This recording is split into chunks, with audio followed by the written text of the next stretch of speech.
বন্ধুরা আজকে তারপরে আমি এই চাটনি তুলে রাখা জলপাইগুলো আছে দিয়ে দেবো এখন। তো বন্ধুরা আজকে আমি এই যে জলপাইয়ের চাটনি করব। তা জলপাইগুলো কাঁচা অবস্থায় আমি আপনাদের দেখাতে পারিনি, আমি এটাকে সিদ্ধ করে নিয়েছি। প্রেশার কুকারে আমি একটা মাত্র সিটি দিয়ে রেখে দিয়েছিলাম। তারপরে এই যে এগুলো সিদ্ধ হয়ে গেছে। তো আমি এখন এগুলোকে চটকে নেব, পুরো চটকে একদম মেখে নেব, মিশে যাবে পুরো আর কি। তো আমি চটকে নিচ্ছি, এই যে দেখুন। তারপরে আমি এই চাটনিটা করব। অনেকে চটকে আবার ছেঁকে জল দিয়ে ফেলে দেয়, কিন্তু আমি আর সেটা করব না।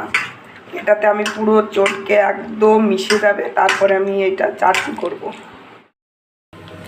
কড়াই তো তেতে গেছে, এবার আমি ওই জলপাইয়ের চাটনির রান্নাটা দেখাবো।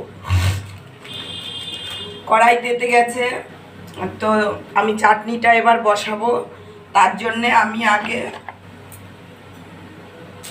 কটা পাঁচফোড়ন আমি ভেজে নেব। চাটনিতে আমি এই মশলাটাই দেব।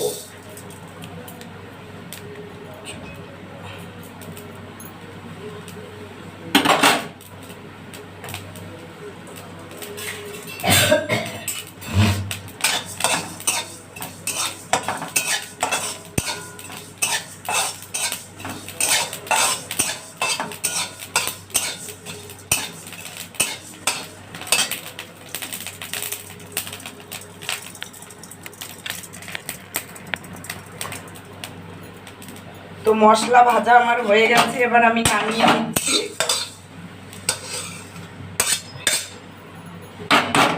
এবার আমি চাটনিটাকে ফোড়ন দিয়ে দেব।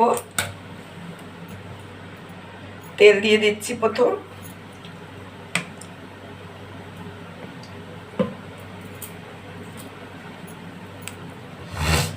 একটা শুকনো লঙ্কা ফোড়ন দিয়ে দেব, দুটো জিরে আর পাঁচফোড়ন দেব।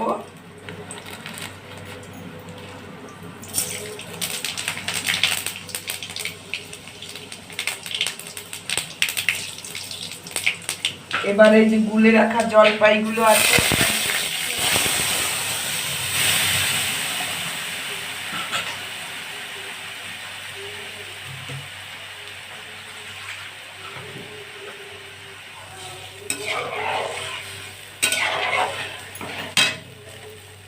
চটকানোর সময় আমি নুন দিয়েছি।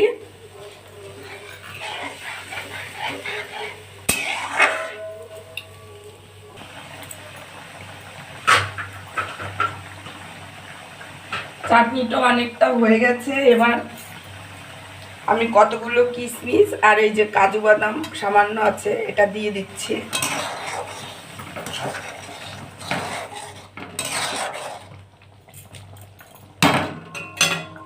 এটা খুবই টক, চিনি লাগে প্রচুর, তো আমি এবার চিনি দিয়ে দিচ্ছি।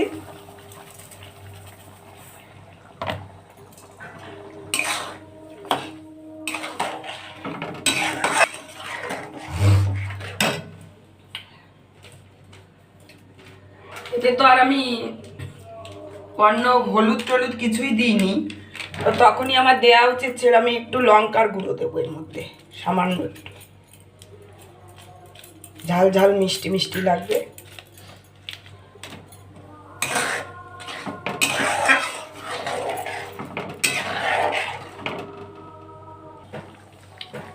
চাটনিটা প্রায় হয়ে গেছে। তো আমি ওই যে পাঁচফোড়নটা ভেজে রেখেছিলাম, সেই গুঁড়োগুলো আমি দিয়ে দেবো এখন। এই যে সেই গুঁড়ো মশলাটা, এটা এখন দিয়ে দেবো।